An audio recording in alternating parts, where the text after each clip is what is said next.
بسم اللہ الرحمن الرحیم۔ اللہ فرماتا ہے قرآن حکیم میں فَإِن تَنَازَعْتُمْ فِي شَيْءٍ فَرُدُّوهُ إِلَى اللَّهِ وَالرَّسُولِ۔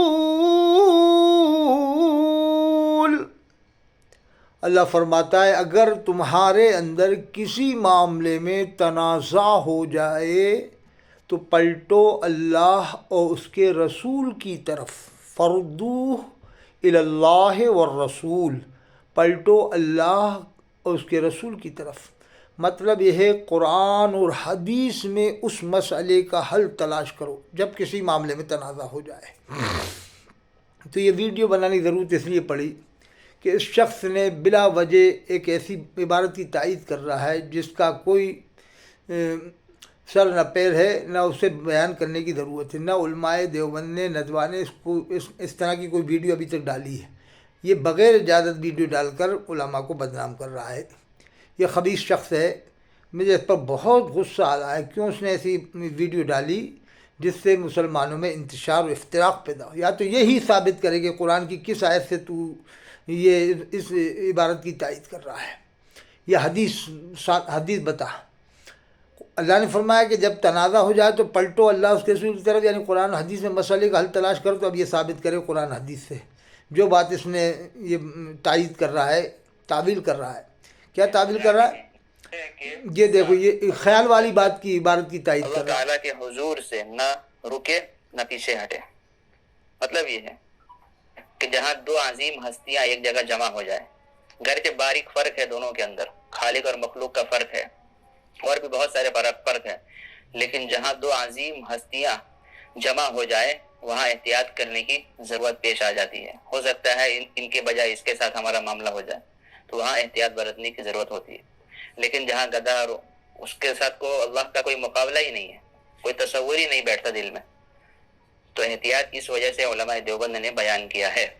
ان کو خطرہ تھا کہ ایک زمانہ آئے گا جہاں پہ رضا خانی، قادری، چشتی پیروں کو، ولیوں کو، باباؤں کو، درگاہوں کو اور انبیاء علیہم الصلوۃ والسلام کو خدا کا درجہ دے دیں گے، حاجت روا مان لیں گے، مشکل کشا مان لیں گے، ہر ایک چیز کا مقام ان کو دے دیں گے، عبادتیں بھی ان کے سامنے کرنے لگ جائیں گے، گھٹنا ٹیکیں گے، سجدہ کریں گے، اور یہ سب ہو رہا ہے۔ یہ اس نے جو عبارت کی تائید کی تھی یہ ان رضا خانیوں کی، ویسے تو یہ اتنے خرافات یہ لوگ کرتے ہیں۔ سلام جس وقت بیمار چل رہے تھے، یہ حدیث صحیح بخاری، یہ جو ہے اس لیے میں نے آپ کو بتایا کہ اس شخص کی ویڈیو دیکھ کر میرا دماغ خراب ہو گیا کہ یہ اس نے علماء دیوبند سے کوئی اجازت نہیں لی ہے۔ یہ بلا وجہ یہ علماء دیوبند کا کہہ رہا ہے کہ علماء دیوبند نے اس لیے لکھا۔ یہ دیکھو، یہ لکھ رہا ہے، یہ کہہ رہا ہے علماء دیوبند۔ کب علماء دیوبند نے کہا ہے؟ دیکھو آپ، کل کو کوئی ان کے لیے نماز شروع کر دے، جیسا کہ رضا خانیوں نے آپ علیہ الصلوۃ والسلام کو اللہ کا درجہ دے رکھا ہے۔ کب دے رکھا ہے؟ عالم الغیب مان لیتے ہیں، ہر جگہ حاضر ناظر مان لیتے ہیں، تو اللہ بھی عالم الغیب ہے، اللہ بھی ہر جگہ حاضر ناظر ہے، تو دونوں میں کوئی فرق انہوں نے نہیں کیا۔ اس وجہ سے علماء دیوبند نے ان رضا خانیوں کو دیکھتے ہوئے، ان کی حرکتوں کو، ان کے عقائد کو دیکھتے ہوئے کتاب میں یہ لکھ دیا کہ احتیاط برتا جائے۔ کتاب کی کیا عبارت ہے؟ لو، علماء دیوبند نے کب لکھا ہے؟ ایک آدمی کی لکھی ہوئی کتاب ہے اور یہ بدنام علماء دیوبند کو کر رہا ہے۔ علماء دیوبند نے کیا اس کو اجازت دی تھی کہ اس طرح کی ویڈیو بنا کر دنیا میں انتشار پھیلائے، افتراق پھیلائے امت کے اندر؟ اچھا، دوسری بات یہ ہے کہ اگر یہ لکھتا ہے کہ صاحب وہ حضور کا خیال آئے گا تو تعظیماً آئے گا، تو یہ کتاب 2000 چھپی ہے اور آبادی ہے کئی کروڑ کی مسلمانوں کی، کس کس کو جا کے بتائے گا؟ یہ سب کتاب میں لکھا ہے کہ صاحب تم کس طرح سے نماز پڑھتے ہو، کیسے نماز پڑھتے ہو۔ اسی سے میں پوچھتا ہوں یہ جس نے ویڈیو بنائی ہے، اس کا چینل کا نام ہے ایکسپورٹ ٹی وی دا اگینسٹ باطل۔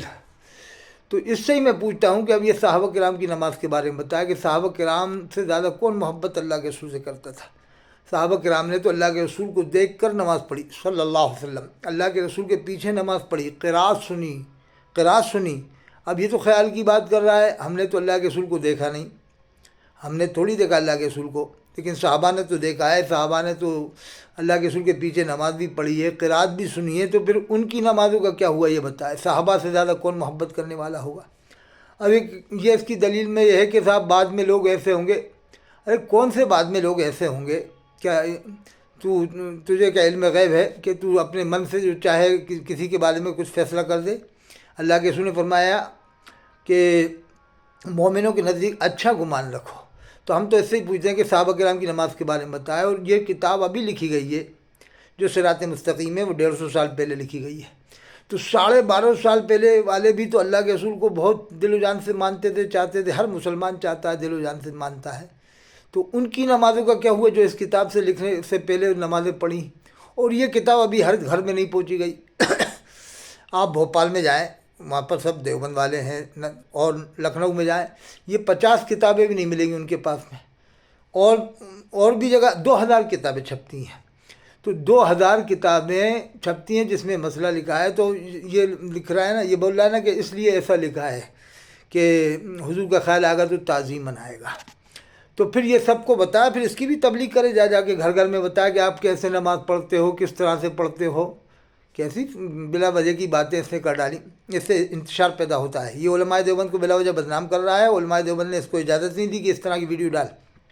ہم نے خود پوچھا علماء دیوبند میں سے، مفتی سلمان صاحب منصور پوری سے، انہوں نے کہا کہ نماز ہو جائے گی، حضور کا خیال آئے گا تو نماز ہو جائے گی، کیونکہ اللہم صلی اللہ محمد پڑھتے ہیں، درود شریف پڑھتے ہیں، السلام علیکم ایھا النبی پڑھتے ہیں۔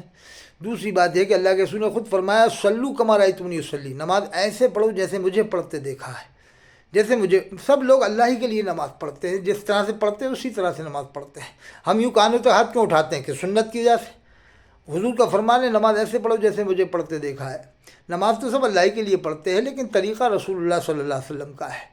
اب یہ بتایا کہ جتنے لوگ نماز پڑھ رہے ہیں کیا انہوں نے یہ کتابیں پڑھی ہیں، تو پھر ان کی نمازیں نہیں ہو رہی، پھر اس حساب سے بلا وجہ کٹوا دے، یہ ویڈیو کو کٹوائے بھارت۔